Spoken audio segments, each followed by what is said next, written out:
मंडळी, जय जवान जय किसान. बघा, आता उन्हाळा चालू झाला, यात्रेची मैदानं चालू झाली. आज आपण खटाव तालुक्यातील कातर खटाव, एक प्रसिद्ध असं जुनं जाणतं मैदान, आणि या मैदानाचं विशेष म्हणजे एक तर मैदान आगळपगळ आहेच, आणि सर्वात महत्वाची कात्रेश्वर देवाच्या यात्रेनिमित्त हे मैदान भरतंय. एक पारदर्शक आणि देखणं मैदान. जेवढीही मैदान आजपर्यंत या फाटीवरती झाल्यात, एकदम देखणी मैदानं झाल्यात, एकदम बैलगाडी मालकांना न्याय देणारी मैदानं झालेली आहेत. आणि आत्ताचं सुद्धा मैदान, ओपनचं मैदान, दिनांक आहे 14/2/2026 रोजी. या मैदानाचा आपण आढावा घेण्यासाठी आलेलो आहे. एक जुनं आणि फार ऐतिहासिककालीन असं एक मंदिर, कात्रेश्वराचं मंदिर आहे, आणि या मंदिराचा फार मोठा महिमा आहे. तो सुद्धा आपण व्हिडिओच्या माध्यमातून जाणून घेऊया. वैभव दादा, नमस्ते. नमस्ते. काय सांगताल, आज 1 वर्ष झालं, गेल्या वर्षीचं मैदान एक देखणं रुबाबदार मैदान झालं होतं. मंदिरात सुद्धा आपण गेलो होतो. मंदिराची स्थिती पहिली वेगळी होती, आता वेगळी आहे. काय सुरुवात करताल? सुरुवातीला एकच सांगेन की ह्या सरकारचं मी मनापासून धन्यवाद मानेन, कारण की अगदी माझ्या आजोबांपासून हे मंदिर जे आहे फार जुनं आहे. म्हणजे अगदी कात्रेश्वर मंदिर म्हटलं तरी या मंदिराची ऐतिहासिक म्हणून नोंद आहे, पुरातत्व विभागात या मंदिराची नोंद आहे. तर हे मंदिर फार जुनं आहे. तर ह्या मंदिराची मागील वर्षी तुम्ही बोलला होता की हे मंदिर एवढं पडायला कसं झालंय, परंतु आज मंदिरात आल्यानंतर तुम्ही स्वतः सांगितलं की या मंदिराची एवढी कसं काय, तर कमीत कमी 3 कोटी रुपये या मंदिराचा जीर्णोद्धारासाठी ह्या सरकारने दिलेले आहेत. मी मंत्री महोदयांचे, सरकारमधील सर्वच मान्यवरांचं मी मनापासून धन्यवाद मानेन.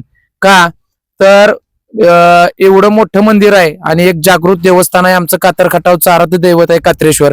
मंदिर पूर्ण पडण्यासाठी आलेलं होतं, परंतु आज मंदिर जसं म्हणजे पूर्वीच्या लोकांनी मंदिर बांधलेलं तसं आहे अशी वस्तू आत्ताच्या परिस्थितीला तयार झालेली आहे. नक्कीच. आणि मैदान आपलं याच देवाची यात्रेनिमित्त आहे.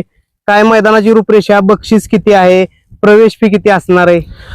कातर खटाव या गावाचं नावच त्या कात्रेश्वरामुळे पडलेलं आहे. त्यामुळं हे कातर खटावचं आराध्य दैवत आहे कात्रेश्वर.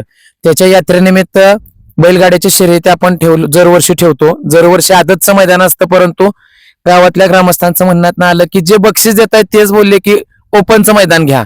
कारण बक्षीस म्हणजे ह्या गावची एक प्रथा आहे, गाव स्वरूपी सर्व बक्षीस, म्हणजे कोणी पहिलं बक्षीस देऊ, कोणी दुसरं देऊ, असं सगळं बक्षीस हे गावातले ग्रामस्थ देतात.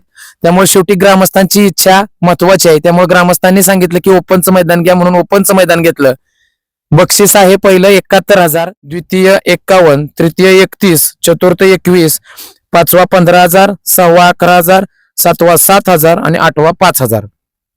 प्रत्येकी 2 ढाली दिल्या जातील. कारण की शेवटी बैलगाडी मालकांचं एकच मत असतं की पैसे नाहीत मिळाले तर चालेल, पण नाव झालं पाहिजे. त्यामुळे प्रत्येक बैलगाडी मालकाला डबल ढाल दिली जाईल.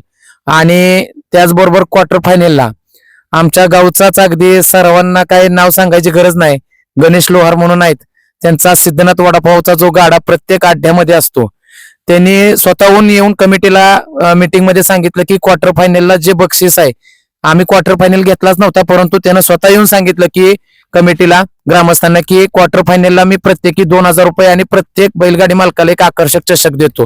त्यामुळे क्वार्टर फायनल पण घ्यायचं यावेळेस नियोजन केलंय. सर्वात प्रथम समालोचक कोण असणार आहे, झेंडापंच कोण असणार आहे? कातर खटावच्या ग्रामदेवत श्री कात्रेश्वर देवाच्या यात्रेनिमित्त आज हा भरवलेला ओपनचा अड्डा आहे. या अड्ड्याला समालोचक म्हणून सुनील मोरे सरकार व गणेश तांबे आहेत. नक्कीच. फाट्या पाठीमागं आलो त्यावेळेस एकदम जुळाक फाट्या होत्या, परंतु आता बघितलं तर बैलांना आगळ पगळ पळता येईल अशा पद्धतीच्या या मैदान तुम्ही तयार केलेलं आहे. काय नियोजन केलं याच्यामध्ये? काय झालं, आपल्या फाट्या जरा जुळाक होत्या, ते या मैदानावर एकूण 10 फाट्या होत्या. ते आपण त्याचं फक्त आपण 8च फाट्या केलेत आणि फाटीतील अंतर आपण 15 फूट ठेवलेलं आहे. नक्कीच. येणाऱ्या बैलांना सुव्यवस्थित पळता यावं. हो. आणि काय ऑनलाईन नोंद कधी पर्यंत असणार आहे, किंवा काय लोकांना सांगताल? ऑनलाईन नोंद ही 13 तारखेपर्यंत राहील, परंतु मला संपूर्ण महाराष्ट्रातील गाडी मालकांना एक आवाहन करायचे की आपण सर्वांनी लवकरात लवकर नोंद करून आमच्या मैदानाची शोभा वाढवावी. सर्वात प्रथम नोंद करण्यासाठी लोकांना काय सांगताल? मी बैलगाडी मालकांना एकच आव्हान करेन, आतापर्यंत जेवढे मैदान झाले त्या मैदानाचा एक आम्हाला अनुभव असा आलाय की बैलगाडी मालक शेवटच्या दिवशी जास्त गाड्या नोंद करतात. अडचण एकच आहे की आम्ही 10 फाट्यांच्या 8च फाट्या केलेल्या आहेत, त्यामुळं 64च गट होणार. 8 8 बैलगाड्या पळू शकतात. गाड्या कमी आल्या 5 न पळतील त्याचा विषय नाहीये, परंतु 8च फाटे आहेत. गाड्या जास्त आल्या तर 8च्या वर गाड्या पळवणार नाही म्हणजे नाही, त्यात बदल होणार नाही. यात्रेचं मैदान आहे, बक्षीस जरी छोटं असलं तरी पारंपरिक आणि जुनं मैदान आहे, यात्रेचं मैदान आहे. अगदी गाड्या 100 नोंद झाल्या तरी ग्रामस्थांनी बक्षीस दिलेलं आहे. म्हणजे असं नाहीये की ह्यातले पैसे राहिलेले कोणाच्या घरी जाणार आहेत किंवा काय. राहू नाही तर न राहू अंगावाला तरी गाव घेतं.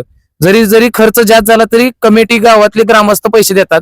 त्यामुळं 100 गाडी नोंद झाली तरी 100 गाड्या पळवले जातील आणि तेवढ्यातच अगदी 2ला फायनल जरी दुपारी झाला तरी 2ला फायनल घेऊन मैदान संपवण्यात येईल. त्यामुळे बैलगाडी मालकांनी एक विनंती आहे, हात जोडून विनंती आहे की तुम्ही गाड्या आज आणि उद्या 2च दिवस आहेत, गाड्या लवकर नोंद करा.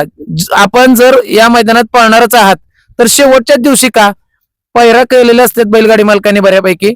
गाड्या आज आणि उद्या 2 दिवसाच्या आत लवकरात लवकर नोंद करा, कारण शेवटच्या दिवशी स्कॅनर चालत नाहीत, पैसे येत नाहीत, परत बैलगाडी मालक रात्रभर फोन करतात पावती द्या पावती द्या. त्यामुळं उद्या संध्याकाळी 8 वाजता पावती पुस्तक बंद होईल, म्हणजे बंदच होईल, कुणाचाही प्रवेश घेतला जाणार नाही. अगदी जेवढ्या गाड्या नोंद होतील उद्या 8 वाजेपर्यंत तेवढ्याच गाड्यांना सहभाग घेतला जाईल. हे टँकरचं नियोजन केलेलं आहे. सर्व पशुवैद्यकीय अधिकारी यांना पण विनंती केली आहे, ते पण मैदानावर येतील. अँब्युलन्सचं पण नियोजन केलं आहे, अँब्युलन्सवाल्यांना पण सांगितले ते पण येणार आहेत. आणि मैदान अखिल भारतीय बैलगाडी संघटनेच्या हो. नियमावली ते पण 100% अखिल भारतीय संघटनेच्या नियमानुसार होईल.